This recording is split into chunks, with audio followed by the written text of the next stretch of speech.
Ces derniers temps, lorsqu'il veut être seul, c'est dans cette salle que Benjamin Pech s'échauffe.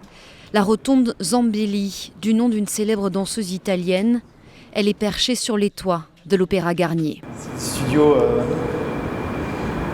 chargé tellement d'histoires. L'Âge heureux a été tourné ici. Chauvirey, Zambelli, enfin quand on pense à tous les gens qui se sont accrochés à ces bars, c'est fou. Le poids de l'histoire, celui d'une institution déjà centenaire, un opéra dessiné par Charles Garnier et à qui l'on a souvent reproché de ne pas évoluer avec son temps. Ce constat, Benjamin Pech ne le partage pas. C'est vrai qu'on a une hiérarchie, mais moi j'ai toujours considéré que c'était une des forces et une des qualités de cette compagnie. Après, ce qui est intéressant, c'est de conserver ces choses-là, mais de les faire bouger, de faire bouger les lignes, de les faire évoluer. Faire bouger les lignes. Trop vite, certains s'y sont brûlés les ailes.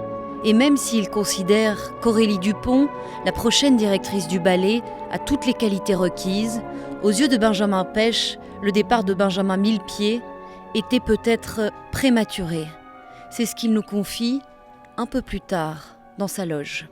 C'est quelqu'un qui est très gourmand, qui est plein de vitalité, qui a une idée à la seconde, et cette énergie est très communicative. Et donc, Trop gourmand pour l'opéra ?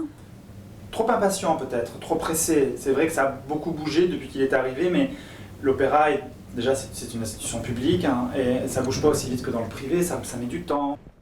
Dans les galeries publiques de l'opéra, le poids de la tradition est beaucoup plus évident. Les dorures, les lumières, les perspectives tranchent avec la sobriété des parties réservées aux danseurs. Cet opéra, Benjamin Pech le connaît mieux que personne. On a même parfois du mal à le suivre.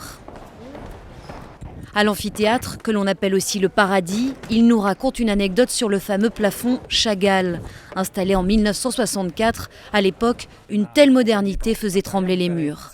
Quand ils ont inauguré le Palais Garnier, il y avait ce plafond, et puis ils l'ont démonté pour en mettre un autre, et puis finalement pour le remettre ensuite. C'était trop moderne pour l'époque d'avoir un plafond peint par un peintre qui n'était pas du tout un conformiste. Justement, voilà. donc comme quoi c'est compliqué parfois ici. Et comme quoi c'est possible. Vous voyez, les dorures et Chagall. Voilà, c'est ça la combinaison de ce théâtre.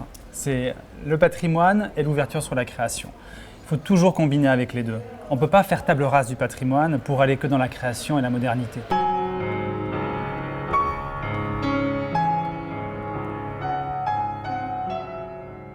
Direction l'orchestre, 642 sièges, les meilleures places, les plus chères, une centaine d'euros au moins. Ça aussi, ça donne l'image d'une institution trop élitiste. Des tarifs qui commencent à baisser un peu pour accueillir un plus grand public. Et finalement, les danseurs doivent eux aussi lutter contre les idées reçues de toutes sortes. C'est quand même toujours un truc un peu mystérieux autour de cet endroit. On pense, voilà. Moi, souvent, on me pose la question, est-ce que vous faites des pointes, quoi ? Je dis, les gars, réveillez-vous, quoi. On est quand même en 2016 maintenant. Les garçons font plus de pointes, ils mettent pas de tutu. À cause d'une hanche blessée, Benjamin Pech est contraint de quitter les planches.